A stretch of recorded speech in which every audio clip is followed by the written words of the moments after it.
Сәлем достар, сіздермен бірге Мадина. Біз бүгін өте дәмді болып шығатын сүзбелі бауырсақ дайындаймыз. Видеоны соңына дейін қараңыздар.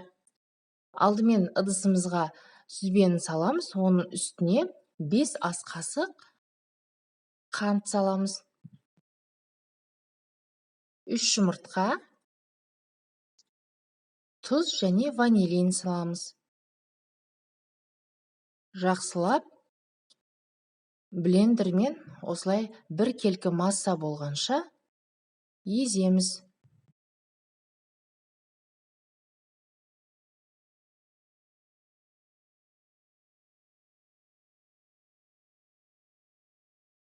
Мінекей бізде дайын.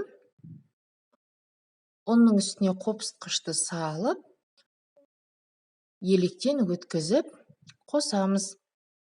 Сіздерде ұн біраз аз кетуі мүмкін, көп кетуі мүмкін. Мен 200 грамм салдым. Сіздердің жұмыртқаларыңызға және сүзбелеріңізге байланысты. Қамыр бізде жұмсақ, қолға жабысатындай болады.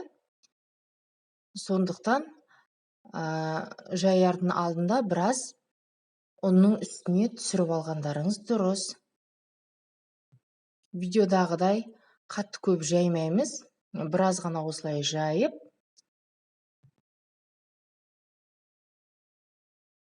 бөліктерге бөлеміз. Мен осындай стаканды пайдаландым.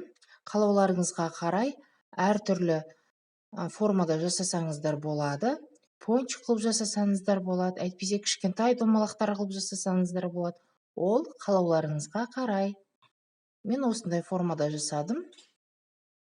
Табамызға біраз май құйып, қыздырып, бауырсақ пісіргендей пісіреміз. Бізде майдың асты орташа болған дұрыс. Қатты тұрса, тез күйіп кетеді.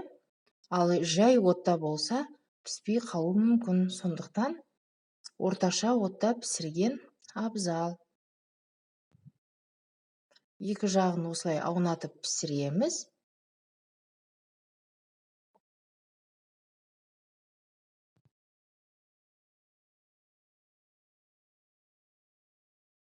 Қағаз майлықтардың үстіне майын сорғытып, осылай түсіреміз.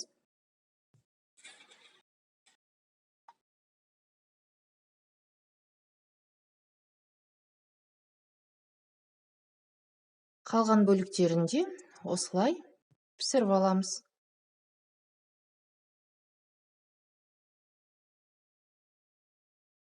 Өте тез әрі оңай дайындалады. Бар жоғы 15-20 минут қана уақытыңызды алады. Өте дәмді болып шығады. Мінекей қараңыздар, қандай керемет, бізде дайын болып шықты. Әсіресе балалар жақсы көреді. Сіздер де үй жағдайында жақындарыңызға, балаларыңызға дайындап беріңіздер. Өте дәмді әрі тез дайындалады. Видеоны соңына дейін қарағандарыңызға көп-көп рахмет.